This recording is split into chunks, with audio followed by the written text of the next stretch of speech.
Bismillahirrahmanirrahim. Assalamu alaikum dear students. Here is your teacher Saima Muzammil with lecture number 33. We are studying unit number 14, electromagnetic induction.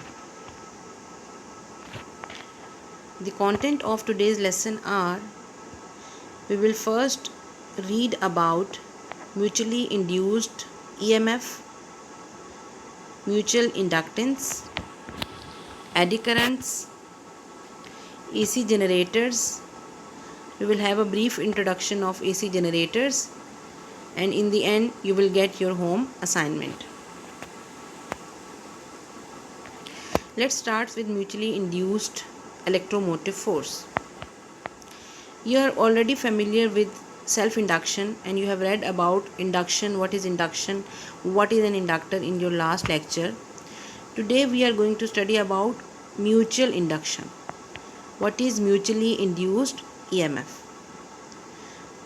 When two coils are linked magnetically, then a changing current in one will produce a changing magnetic field which will induce a voltage in the other, induces a voltage V2 in another circuit. Then we will have this relationship: V2 is equals to M dI1 by dt. Here the sign M is the mutual inductance. In the last lecture you read about the sign L, that was for the self induction. Here the sign M is the mutual inductance between the two circuits, and the units of mutual inductance is the Henry, which is also the unit for the self inductance. So generally the units for inductance are Henry. Whenever two coils are joined in such a way that they have a magnetic link between them, यहाँ पे आप इस figure में देख सकते हैं, we have two coils. ये आपको दो कॉइल नज़र आ रही हैं. They are not connected but they are magnetically linked. यानी एक कॉइल जो है उसकी मैग्नेटिक फील्ड चेंज हो रही है, जिसकी वजह से जो दूसरी कॉइल है उसके अंदर क्या प्रोड्यूस हो रहा है, करंट प्रोड्यूस हो रहा है. As you can see the movement of the galvanometer for the second coil. The first coil is called P primary coil and the second coil is called the secondary coil. यहाँ पर जो सबसे important बात है वो ये है कि there must be a condition of changing current in the primary coil. Next slides में मैं आपको समझाऊंगी कि चेंजिंग करंट की वजह से ही जो है वो मैग्नेटिक फील्ड प्रोड्यूस होती है, लेकिन changing varying magnetic field produce होगी, जिसकी वजह से मैग्नेटिक फ्लक्स चेंज होगा, and that magnetic flux, changing magnetic flux will induced an EMF in the secondary coil. जो आपको यहाँ पे नज़र आ रही है कि सेकेंडरी कॉइल में कुछ करंट जो है वो प्रोड्यूस हो रहा है. Now what is the value for the induced EMF in the secondary coil? ये आपको यहाँ पे फिगर में नज़र आ रहा है. यहाँ पे जो फार्मूला है V2, that is the induced EMF in the secondary coil is M dI1 by dt. dI1 by dt means the rate of change of current with respect to time in the first coil. 1 means the rate of change of current in the primary coil. It is IP. यानी जितना ज़्यादा जो है वो तेज़ी से primary coil में current change होगा, उतनी ही ज़्यादा जो है वो सेकेंडरी कॉइल में, सेकेंड कॉइल में EMF इंड्यूस्ड होगी.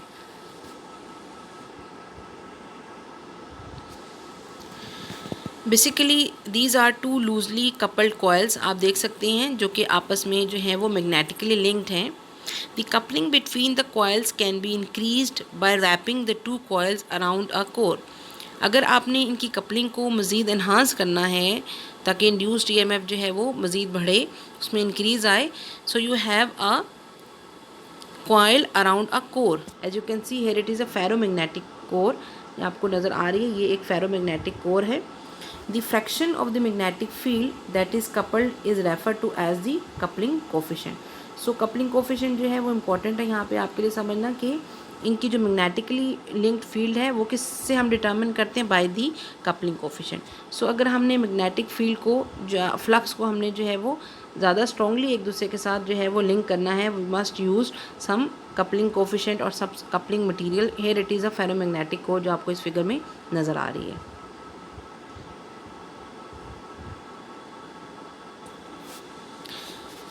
There is another definition for the mutual induction. Mutual induction is the phenomena of production of induced EMF in one coil due to the change of current in the neighboring coil. Now, if there is some change in current, as you know, current produces magnetic field. If there is change in current, that means there is change in magnetic field. Magnetic field क्या कर रही है? Very कर रही है। उस varying magnetic field की वजह से क्या होगा, आपने जैसे पिछले आर्टिकल्स में भी पढ़ा कि changing magnetic field, changing magnetic flux produces induced EMF. तो यहाँ पर चूँकि दोनों कॉइल्स मैग्नेटिकली लिंक्ड हैं, तो दूसरी कॉइल के अंदर एक ईएमएफ इंड्यूस होगी और वो ईएमएफ क्या प्रोड्यूस करेगी? करंट जनरेट करेगी। As you can see in the figure, आप इस फिगर में देख सकते हैं कि जो लोड है वो क्या शो कर रहा है? करंट की इंडिकेशन दे रहा है। ठीक है, गैल्वेनोमीटर है और एक लोड लगा हुआ है। फॉर एग्जांपल आप एक बल्ब लगा देते हैं तो वो क्या करने शुरू हो जाएगा? वो लाइटन हो जाएगा, जलने शुरू हो जाएगा। यहाँ पे आपको फिगर में नज़र आ रहा है कि हमने जो है वो यहाँ पे यूज़ किया है, एक एसी सोर्स यूज़ किया है।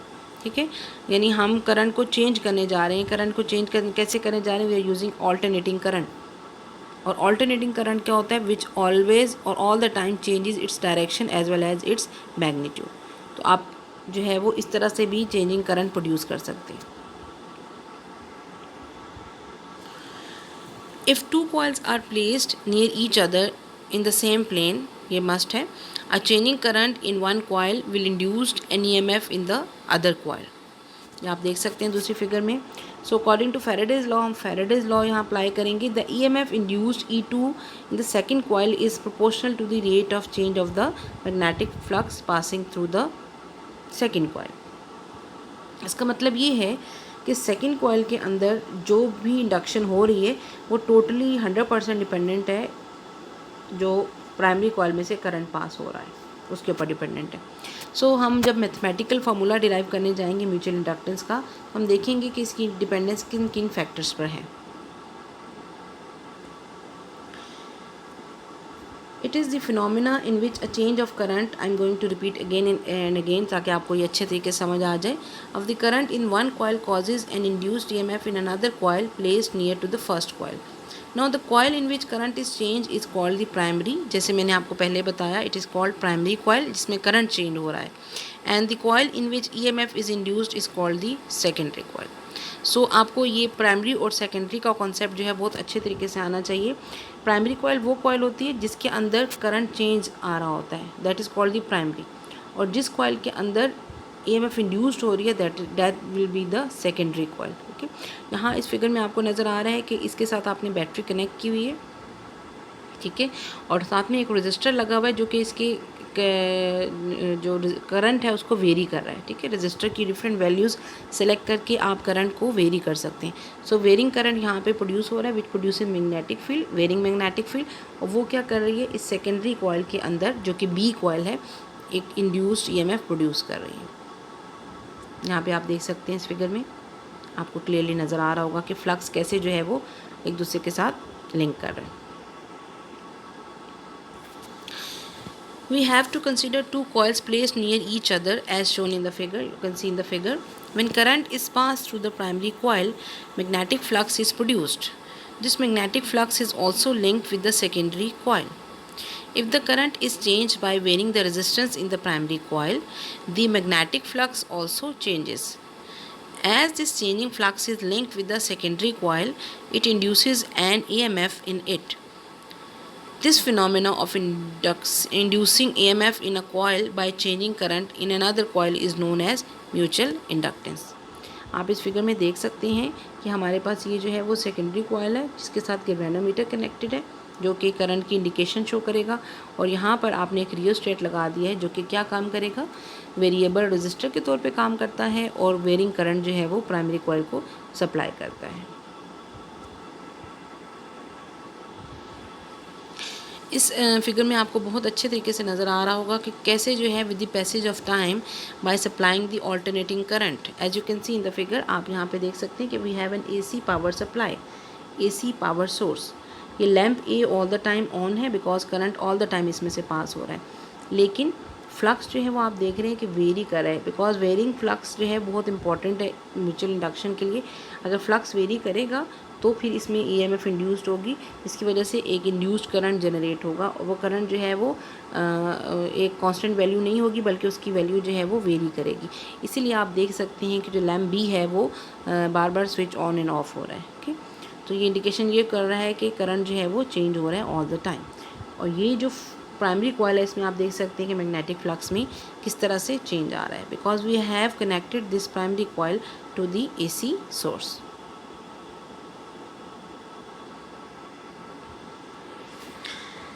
For the mathematical expression of the mutual induction, EMF induced by mutual induction phenomena is directly proportional to the change of electric current in the primary coil. तो आप ये देख सकते हैं कि सेकेंडरी में जो हमारे पास EMF इंड्यूस्ड होगी वो प्राइमरी के अंदर चेंजेस में डिपेंड कर रही है। It is directly proportional to the rate of change of current in the primary coil. If we will remove this proportionality sign, we will get a constant m, an equal sign with minus sign, minus m delta I p by delta t. Here again this minus sign is basically due to the Lenz's law, जो कि हमें ये कहता है कि जो भी हमारे पास जनरेशन हो रही है, like we are generating an induced EMF that will produce an induced current, उसकी डायरेक्शन क्या होगी, that will oppose the change causing it. तो इस वजह से हमारे पास यहाँ पर माइनस का साइन जो है वो अकॉर्डिंग टू जो है लेंजेज लॉ को एक्सप्लेन कर रहा है, where m is here the mutual inductance of the two coils. EMF in the secondary is dependent upon the change in the current of the primary coil, और दोनों link कैसे हैं, by the constant mutual inductance. Mutual inductance is defined so as the ratio of EMF induced in the secondary coil to the rate of change of electric current in the primary coil. आप last formula में से m को है separate करेंगे, we will get EMF induced in the secondary coil divided by the rate of change of current in the primary coil. Value of m depends upon the number of turns of the secondary coil, their cross-sectional area and their closeness to each other. These are the different factors on which mutual inductance depend, and the unit of mutual inductance जैसे कि आपने पहले भी पढ़ा is called Henry. And how we define Henry? Henry is defined as the mutual inductance of two coils will be 1 Henry if a current at the rate of 1 amperes per second is changing in the primary coil and it cause an induced EMF of 1 volt in the secondary.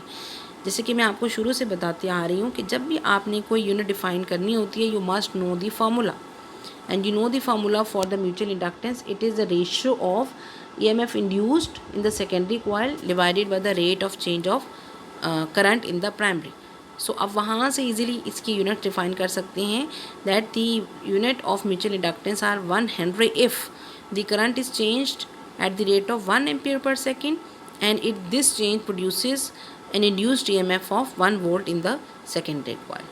So you can simply define the units for the mutual inductance by knowing the formula for the mutual inductance. Now there are three factors on which mutual inductance depends. Number one is the number of turns. As I have already told you, larger the number of turns, larger the mutual inductance. ज़ाहिरी बात है कि आपके पास number of turns ज़्यादा होंगी तो current की जो आपके पास होगी वैल्यू वो भी ज़्यादा होगी. So increasing the number of turns will increase the mutual inductance. It is directly proportional to the number of turns. Secondly, larger the common cross-sectional area of the two solenoids, larger will be their mutual inductance. दो जो coils हैं जो एक दूसरे के साथ magnetically linked हैं, अगर उनका ज़्यादा cross-sectional area एक दूसरे को face कर रहा है, we will get more mutual inductance. Third one is the larger the distance between the two solenoids, smaller will be the magnetic flux.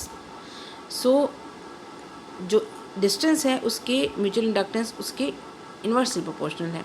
जितनी ज़्यादा सोलिनॉइड्स या टू कॉइल्स क्लोज होंगी उतनी ज़्यादा इंडक्टेंस होगी, और जितनी एक दूसरे से फार अपार्ट होंगी उतनी ही इंडक्टेंस कम होगी.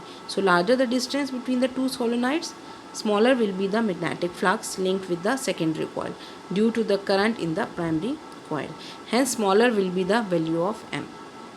सो एन के डायरेक्टली प्रोपोर्शनल है एम, और क्रॉस सेक्शन एरिया की भी डायरेक्टली प्रोपोर्शनल है which is common to both the coils, and it is inversely proportional to the distance between the two coils. Know what are these eddy currents, और इसका यहाँ पे क्या ताल्लुक़ है. बेसिकली जब सेकेंडरी कॉइल के अंदर एक ईएमएफ इंड्यूस होती है तो उसकी वजह से क्या होगा, एक करंट जनरेट होगा. उस करंट की वजह से क्या होगा, एक magnetic varying magnetic field produce होगी, that will produce an eddy current. So an eddy current is a swirling current set up in a conductor in response to a change in a magnetic field. ये एक additional current है जो कि किसी भी conductor के अंदर जो कि इन कांटेक्ट है इस वेरिंग मैग्नेटिक फ्लक्स के, उसमें जनरेट हो जाता है. As you can see in the figure, आपको ये फिगर नज़र आ रही है. यहाँ पे एक जो है वो कॉइल है, ठीक है, जिसके अंदर से करंट एसी का फ्लो कर रहा है. उसके अंदर जो है वो चेंजिंग करंट एक इलेक्ट्रोमैग्नेटिक फील्ड प्रोड्यूस कर रहा है. This electromagnetic field basically generates eddy currents to the coil. जो नीचे आपको नज़र आ रही है, नीचे एक शीट नज़र आ रही है. शीट के अंदर क्या हो रहा है, जो कंडक्टिंग शीट है इसमें एक एडी करंट जनरेट हो रहा है. An induced EMF is induced whenever a change of magnetic flux occurs. ये आपको समझ आ गई है. This EMF will be induced in any conductor.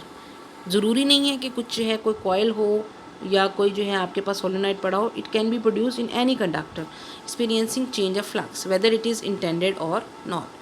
The current that is induced because of this EMF is called the eddy currents. सो कहीं पर हमें eddy currents के benefits भी हैं और कहीं पर हमें जो है वो इसके ड्रॉबैक्स भी हैं. जैसे कि ये हीटिंग इफेक्ट प्रोड्यूस करता है और जो है वो आपके एफिशिएंसी को रिड्यूस करता है. सो हम ज़्यादातर जो है एडी करंट्स को अवॉइड करना चाहते हैं बहुत सारी एप्लीकेशन में. These currents are induced in metals moving in a magnetic field और metals that are expose to a changing magnetic field. To reduce these eddy currents, the solid cylinder coil will be replaced with a stack of coins with insulation between one another. So आपने अगर AD currents को remove करना है, आप उनको reduce करना चाह रहे हैं, तो आप सॉलिड सिलेंडर यूज़ करने के बजाय क्या यूज़ करेंगे, stack of coins. Now why we use stack of coins, because we will get an insulation. Coins के दरमियान क्या होगी, इंसुलेशन. तो उससे क्या होगा, उनका एक दूसरे के साथ कनेक्शन जो है वो ब्रेक होगा. ठीक है, उससे हमारे पास क्या होगा, the insulation between the coin increases which increases the resistance and reduces the eddy currents. जितनी ज़्यादा रेजिस्टेंस इंक्रीज होगी एडी करंट उतना ही रिड्यूस होगा, दस रिड्यूसिंग फ्रिक्शन और heating. So that is the best way to reduce the eddy currents और avoid the eddy currents. Rather than using a solid cylinder coil we use a stack of coins. This is the figure which basically is showing you the production of eddy currents, how the eddy current is produced in a metal. ये आपको metal नज़र आ रहा है, एक cylinder है, ठीक है, जो कि एक वेरिंग मैग्नेटिक फील्ड में से गुजर रहा है. आप देख सकते हैं कि इसमें कैसे जो है एडी करंट्स जनरेट हो रहे हैं, जो कि इसकी जो है वो अंदर हमारे लिए ज़्यादा प्रॉब्लम्स क्रिएट कर रहे हैं. इसलिए इन एडी करंट्स को रिमूव करने के लिए वो use coins, stacked coins, rather than using a solid cylinder और solid body anywhere. And you can see these are produce in opposite direction. और ये क्या करते हैं, हिंड्रेंस क्रिएट करते हैं, रेजिस्टेंस क्रिएट करते हैं. There is a very good application of this mutual inductance in metal detectors. तो मेटल डिटेक्टर्स में जो है वो ये कैसे यूज़ होती है. The operation of metal detector is based upon the principle of electromagnetic induction. When the magnetic field of the coil moves across the metal such as the coin जो कि किसी भी ज़मीन में दबा हुआ है, ठीक है, the field induces, or there can be any other metal, the field induces eddy currents in the coin. Due to the changing magnetic flux क्या होगा कि coin के अंदर eddy currents generate होंगे. The single coil detector is the one used in a real metal detector. The eddy current induces their own magnetic field. Eddy currents जो कि current हैं तो उनकी एक और अपनी मैग्नेटिक फील्ड प्रोड्यूस होगी, और अकॉर्डिंग टू लेंज़ेज़ लॉ ये जो मैग्नेटिक फील्ड होगी ये ऐसा करंट जनरेट करेगी which will oppose a change. So which generates an opposite current in the coil which induces a signal indicating the presence of a metal. तो आपको signal indicating the presence of a metal. तो क्या होगा कि जो eddy current होगा उसको आपने ऐसे कनेक्ट किया हुआ है कि वो कोई ना कोई सिग्नल देगा. फॉर एग्जांपल कोई बज़र बजेगा, कोई बीप आएगी, ठीक है, ये कोई और इंडिकेशन होगी जिससे आपको सिग्नल मिल जाएगा कि यहाँ पर जो है वो कोई मेटल मौजूद है। So basically the phenomena behind the metal detector is the mutual inductance. Mutual inductance की वजह से आप क्या करते हो, मेटल डिटेक्टर जो है वो काम करता है। We can also use an inductive proximity sensor which can detect only metals. So rather than metal detector, you can use this inductive proximity sensor which can detect only metals. So यहाँ पर भी हमारे पास induction का phenomena ही इस sensor में भी use होता है।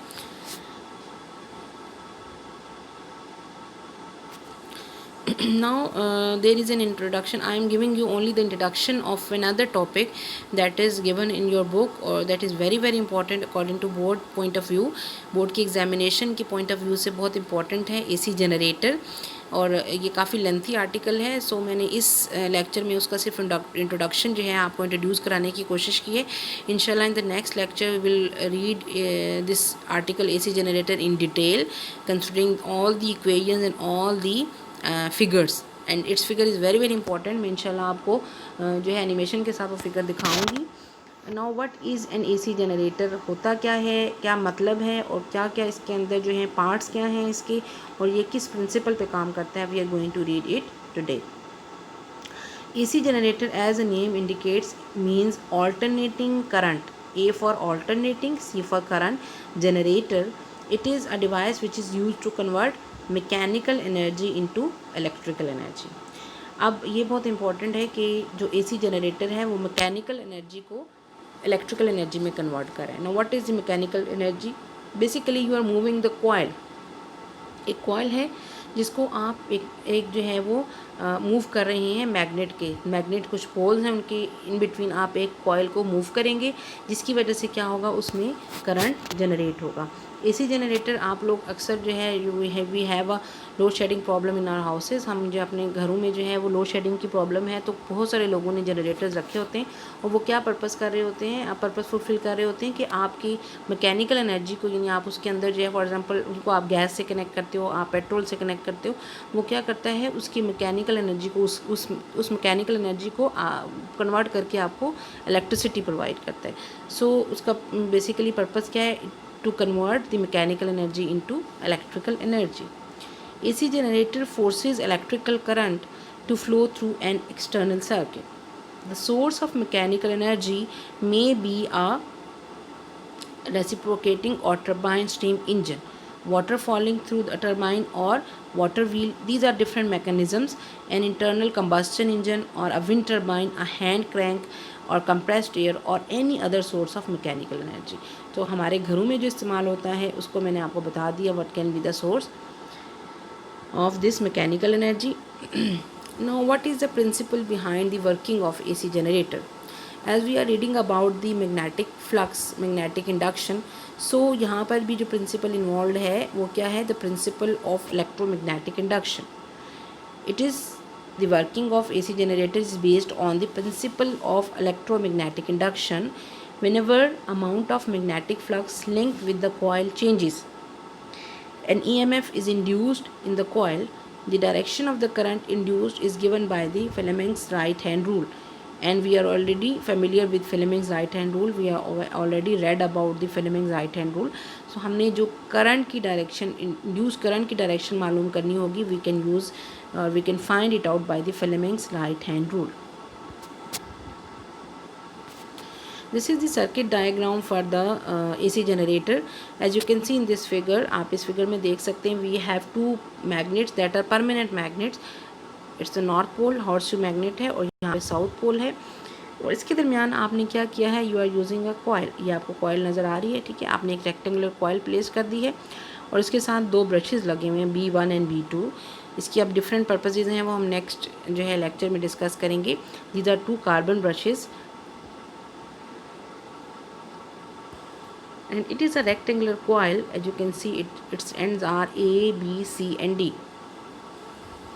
और इस तरह की कोई जो है हमने फिगर पहले भी पढ़ चुके हैं। सो आपको इस फिगर की होपफुली समझ आ गई होगी कि हमने 4 एंड्स जो है रेक्टेंगुलर टाइप कॉइल जो है कंसिडर करनी है। This is very simple application of electromagnetic induction AC generators में। अब हम देख लेते हैं कि एसी जनरेटर्स किन किन चीज़ों पर मुश्तमिल हैं। The AC generator is consist of 4 main parts. Main parts जो हैं इसके वो 4 हैं। नंबर 1 है द कॉइल और the armature. The rectangle coil जो मैंने अभी आपको दिखाई ABCD consist of a large number of turns of copper bound over a soft iron core is called an armature. ये तो आपको एक कॉइल नज़र आ रही है ना। We have a large number of coils that are bound over a soft iron core to enhance the magnetic field. This is called the armature. Soft iron core is used to increase the magnetic flux. Number 2 is we have to supply some magnetic field.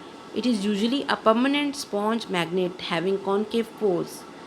The armature is rotated of a magnet so that axis of the armature is perpendicular to the magnetic field. तो आपने हमेशा इसको इस तरह से रखना है armature को कि उसका एक्सिस जो है वो परपेंडिकुलर हो to the magnetic field lines. अभी मैं आपको दिखा देती हूँ लास्ट फिगर में। We have this magnetic field over here, ये मैग्नेटिक फील्ड की डायरेक्शन है, ठीक है। और एक्सिस ऑफ कॉइल आप देख सकते हैं वो क्या है, perpendicular to the magnetic field. So आपने हमेशा कॉइल को ऐसे प्लेस करना है सो दैट इसका जो प्लेन है वो क्या है, जो इसका एक्सिस है that must be always be perpendicular to the magnetic field. Third are the slip rings. Slip rings are the magnetic rings which are connected in the terminal of the armature.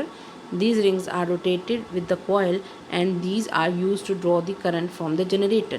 ये basically current को exit करा रही हैं। मैं आपको last figure में दिखा देती हूँ। What are the rings? These are the two rings. ये एक रिंग है और ये सेकंड रिंग है और ये जो है वो कनेक्टेड हैं टू द कॉइल। ये कॉइल के साथ कनेक्टेड है और बेसिकली ये करंट को जो है वो एग्जिट कराती हैं from to the circuit. Circuit में करंट जो है वो इन ब्रशेज़ और इन रिंग्स की वजह से जाता है। बेसिकली ये जो रिंग्स हैं इनके ऊपर कार्बन ब्रशेज़ लगे हुए होते हैं। Last are the brushes. The brushes B1 and B2 are just touch the slip rings. They are not rotating with the coil and thus brushes leads to the output of the load resistance. ये coil चूँकि move करती है with the motion of the coil, जो हमारे पास rectangular coil है, तो rings जो हैं कॉइल के साथ मूव करते हैं बट कार्बन ब्रशेज जो हैं they are fixed.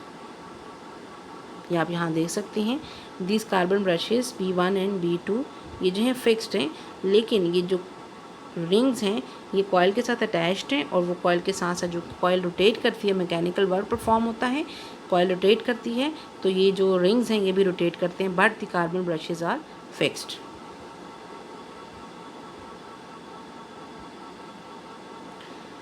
Hopefully you understand the construction of AC generator. What is the theory behind the alternating current generator? The strong magnetic field is produced by a current flowing through the field coil of the rotor. The field coil in the rotor receives excitation through the use of slip rings and brushes. Two brushes are spring held in contact with the slip rings to provide the continuous connection between the field coil and external circuit.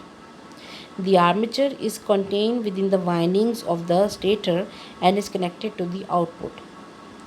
Each time the rotor makes one complete revolution, one complete cycle of AC is developed. आप next जो है वो अपने chapter में हम पढ़ेंगे what is an AC। AC जो है वो एक ऑल्टरनेटिंग करंट होता है जो कि इस तरह की वेव फॉर्म बनाता है, ठीक है। सो हर दफ़ा जब रोटर जो है वो वन कंप्लीट रोटेशन करता है we get a complete one cycle of the AC।